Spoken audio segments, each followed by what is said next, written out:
All right, this video is going to show how we're going to connect to our Git repo on the cloud and then associate that code that holds your project materials with a NetBeans IDE that you create on your local machine. Okay, so the first thing we're going to do is create a local directory where we can store the stuff that we pull down from the Git repo. I'm doing this video in Linux, but the procedures are broadly the same in Windows or Mac. In Windows, you'd be doing the command line pieces from the Git bash terminal, and in OS X, you'd be doing it from your terminal window. In any case, I'm going to go ahead and I'm going to create a folder on the desktop, and I'll just call it code. And then I'm going to go to that folder with my terminal, and that's where I'll start with my git commands. So I'm going to open that particular window in the terminal, and from the terminal here, I'm going to execute a git clone command. And what I'm going to use as a URL is the one that is associated with your Bitbucket repo, and you should find that in your groups area, project area on Blackboard. The sample that I'm showing here is my particular SuDoKu archive, and so it's not yours and you won't have access to it. But in any case, git clone and then the URL, and hit enter. You may or may not have to enter a password, depends on how your particular terminal is set up and whether or not you've entered a password before. But in any case, it will go ahead and reach out, pull down all the source code for your project from Bitbucket. And if I look at my directory now, I'll see that there's a SuDoKu directory there. And if I look further, we'll see that it's got a source file in that, along with an initialization file and a README file. And that's what I need in order to get started. Okay.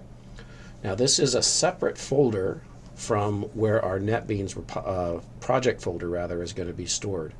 So I want you to make sure that you have that in your mind. You've got two separate things. You've got your NetBeans project folder and your source folder, which are separate.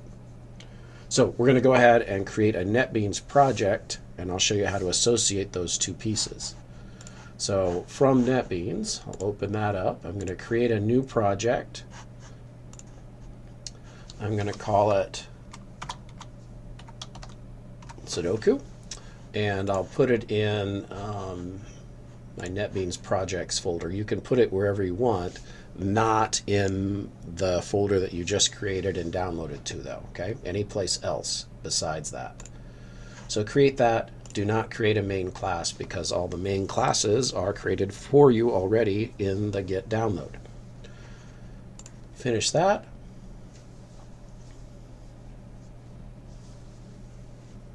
All right, now we have this basic empty NetBeans project folder like we've had before.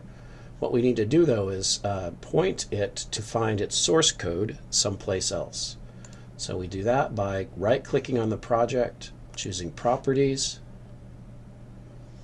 and in the Sources area, we're going to remove this default source folder and then add a different one, and this will be where we pulled down our information from Bitbucket. So in my case, that was the desktop code SuDoKu source.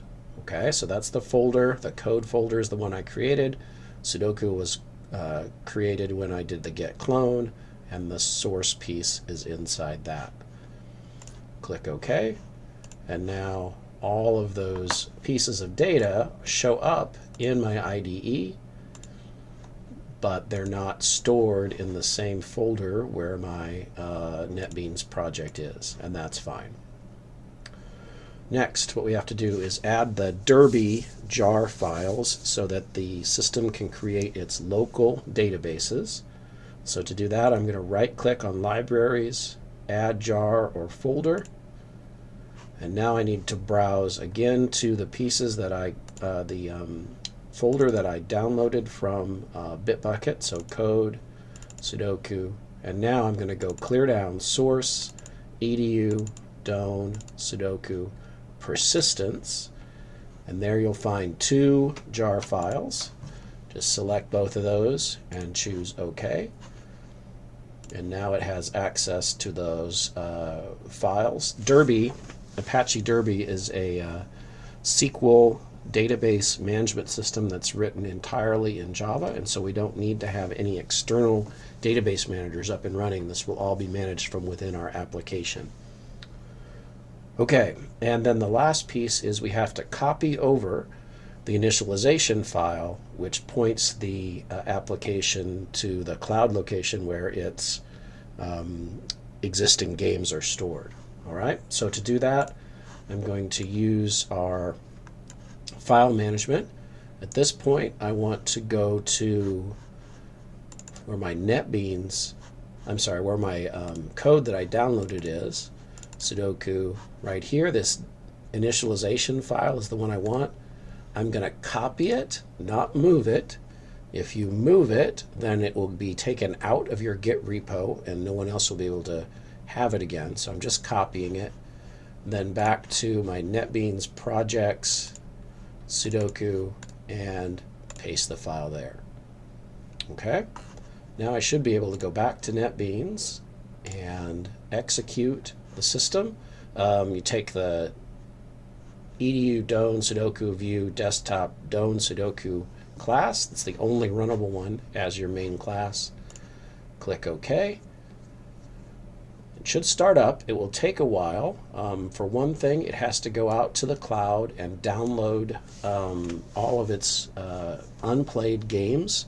So that's some 30,000 games, and it's downloading them as a JSON object.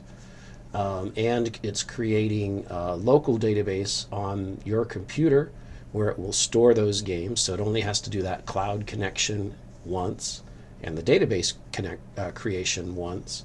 So the next time I run it, it should be much sprightlier than it was before. Once this is done, it should come up with our user interface and the first game to play, and it'll allow us to play. So we'll sit here and watch the hard drive spin for a minute until it pops up. And there we go. The system is finally here. You can see that the interface is pretty simple. It has a timer down here. It tells me whether or not the notes mode is on or off on the system. The game lets me create a new game or clear the grid or exit, and maybe a help about piece. But to play the game, I highlight the cell that I want to work with. I'm using my mouse to move around. You'll see that there's a green tinge to those cells. And once I find the cell that I want, so like this one for instance, I press a key and it puts that number in that cell. If I have notes mode on, then my highlighted area is red, and I can add little notes, and those would be, say, well, whatever you want, but maybe those are items that are possible for this particular cell. If I press it again, the note toggles off. Typing N again goes back to insert mode. If I need to erase a cell, I just hit the space bar. All right, that should do it.